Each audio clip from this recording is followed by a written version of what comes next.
Baiklah, kembali lagi di Koma Channel. Nah, gimana nih kabarnya nih? Udah seberapa matang nih? Udah seberapa siapkah kalian untuk mengikuti SBMPTN? Atau TBK ya sekarang ya? Oke, jadi kembali lagi ya bersama Koma Channel. Masih di konten kimianya, chemistry. Oke, di sini kita tahu ya kalau soal-soal SBMPTN itu unpredictable. Tapi kita akan berusaha secara maksimal untuk belajar memahami semua materi SBMPTN yang akan kita ujikan nanti ya intinya. Baiklah semuanya, jadi seperti yang kita ketahui kalau kimia itu tidak afdol kalau kita nggak ketemu yang namanya konfigurasi elektron, benar kan? Oke, jadi ini udah ada soal SBMPTN tahun 2016 yang saya kutip ya. Jadi di sini soalnya tuh kayak gini. Diketahui beberapa unsur dengan konfigurasi elektron sebagai berikut. Ada P, Q, R, S, T. P, Q, R, S, T. Agak acak ya. Oke, jadi di sini kita dapatnya soalnya kayak gini. Unsur yang mempunyai aktivitas elektron terbesar adalah titik-titik-titik. Gitu ya. Nah, jadi kita harus tahu dulu. Sebenarnya dalam tabel produk unsur itu afinitas elektron itu dia semakin kemana semakin besar sih gitu intinya. Jadi semakin ke atas terus semakin ke kanan itu dia aktivitas elektronnya itu semakin besar kecuali golongan 8A. Nah, kenapa kok 8A itu tidak besar aktivitas elektronnya? Karena kan 8A itu sendiri itu udah kayak ini loh, apa sih namanya, dia itu udah PW gak mau melakukan aktivitas elektron. Kenapa kok gak mau melakukan aktivitas elektron? Karena dia udah gas ideal. Gas ideal. Apa maksudnya gas ideal? Jadi semua atom ini ya, elektron valensinya itu dia udah pas ada 8 itu atau oktet. Jadi dia tidak mempunyai aktivitas elektron yang besar gitu intinya ya. Sehingga itu dibatasinya cuma sampai sini doang. Sampai 7. Oke. Jadi udah ketahuan nih unsur mana yang paling besar gitu intinya. Ya pastilah nanti di unsur 7 atau nanti namanya halogen. Oke, di unsur halogen itu kita cari dari P, Q, R, S, T ini. Oke. Jadi yang mana nih yang merupakan unsur halogen di antara P, Q, R, S, T ini? Ya jelas, yang atom terluarnya atau elektron valensinya. Elektron valensinya itu berarti yang 7 gitu intinya ya. Sesuai dengan namanya nanti berarti di sini tuh halogen.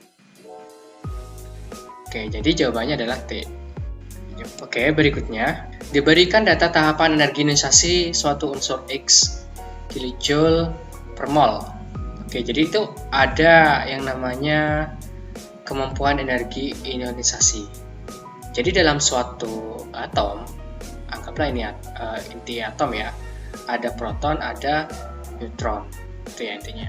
Oke, dalam satu inti atom itu kan dikelilingi oleh elektron-elektron ya. Anggaplah ini kulit pertama ada dua,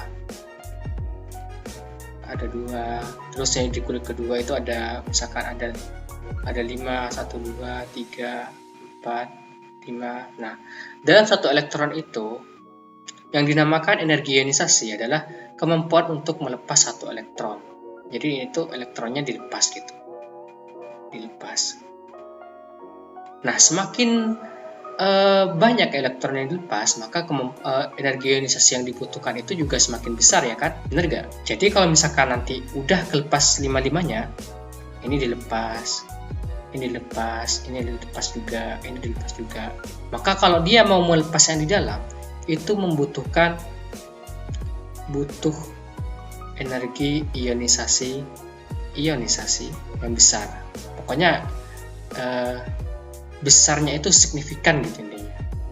Anggaplah dari yang pertamanya itu cuma 500, 2000. Nah, pada elektron valensi ke-6 dia membutuhkan anggaplah 300.000.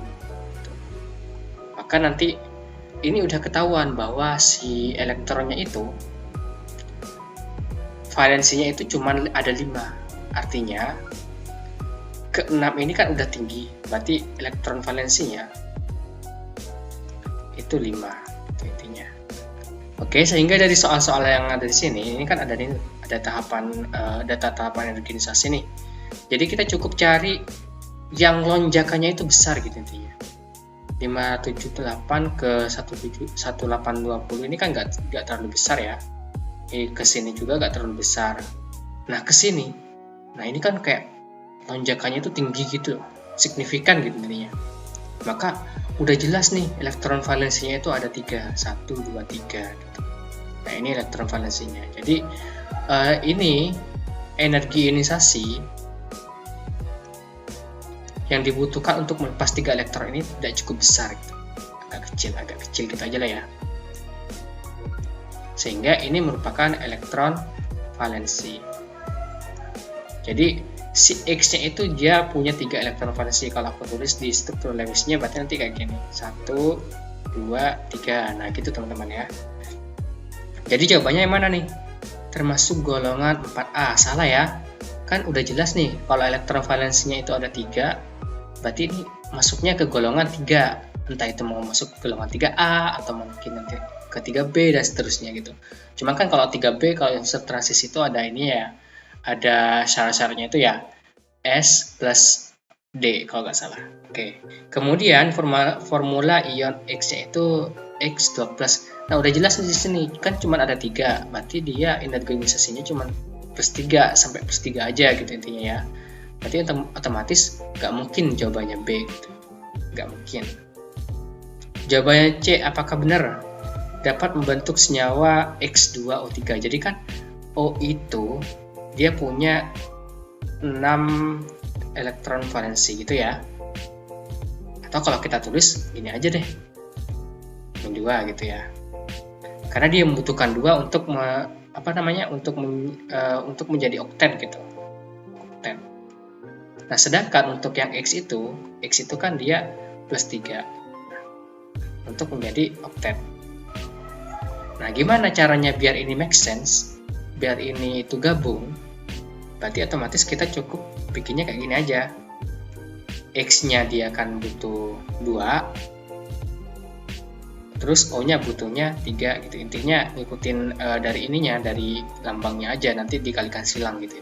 Paham nggak? Oke, itu jawabannya. Berarti jawabannya udah pasti ini. Kita cek yang D. Unsur X adalah metaloid, belum tentu. Walaupun X itu logam, tapi itu belum tentu metaloid gitu intinya ya. Dengan unsur klor membentuk X3. Nah, dengan unsur klor kan klor itu kan gini ya. 1, 2, 3, 4, 5, 6, 7. Sedangkan X itu dia 1, 3. 1, 2, 3. Nah, ini kalau disumbangin ke sini, ini kan sisa 2. Jadi nggak bisa gitu. Yang bisa itu cuman XCl3 gitu ya. Paham ya teman-teman ya? Itu intinya. Oke, sehingga jawabannya adalah C. Oke, soal berikutnya, soal ujian mandiri UGM tahun 2017 ya. Jadi sini ada reaksi BA, ini namanya reaksi ionisasi ya. Ionisasi BA dari solid menjadi gas. Kemudian itu kan jadinya 2+ nih. Menghasilkan energi ionisasi, hanya menghasilkan energi ionisasi pertama dan kedua saja, gitu ya. Ini sebab akibat ya intinya. Terus di sini pada proses pembentukan atom Ba melepaskan elektron pada kulit terluar. Oke, kita harus tahu dulu. Apakah pada reaksi Ba menjadi Ba2+ itu mengakibatkan energi ionisasi pertama dan kedua saja? Apakah cuma saja? Jadi, seperti yang kita tahu teman-teman ya, kalau suatu elektron itu tidak mungkin hanya melepas elektron pertama dan elektron kedua saja, tapi dia bisa melepas ketiga, keempat, kelima, dan seterusnya gitu ya. Misalkan ini Ba, ini elektron pertamanya ada 2, kemudian ada lagi 1, 2, 3, misalkan kayak gitu, 4, terus ada lagi 2 di luar sini, 1, 2. Nah, ini ketika udah dilepas, terus ini juga dilepas, ini masih bisa melepas yang di dalam gitu intinya. Sehingga energi ionisasinya itu bisa semuanya gitu teman-teman ya. Sehingga nanti jawabannya ini harusnya bisa semua. Bisa energi ionisasi ketiga dan seterusnya. Sehingga di sini pernyataannya salah ya. Kemudian untuk jawabannya, pada proses pembentukan atom Ba melepaskan elektron pada nuklir luar. Oke, jadi kita tahu ya, kalau suatu atom ketika ada lambang gininya 2+, plus itu dia artinya melepas. Kalau minus, misalkan kayak O-2, itu dia artinya menerima. Melepas apa? Menerima apa? Melepas elektron. Juga menerima elektron gitu. Sehingga kita udah tahu bahwa kalau si Ba ini dia melepas 2 elektron. Itu ya teman-teman ya. Jadi si soalnya ini, si pernyataannya ini salah, terus si jawabannya ini benar. Kalau salah terus benar, itu apa jawabannya?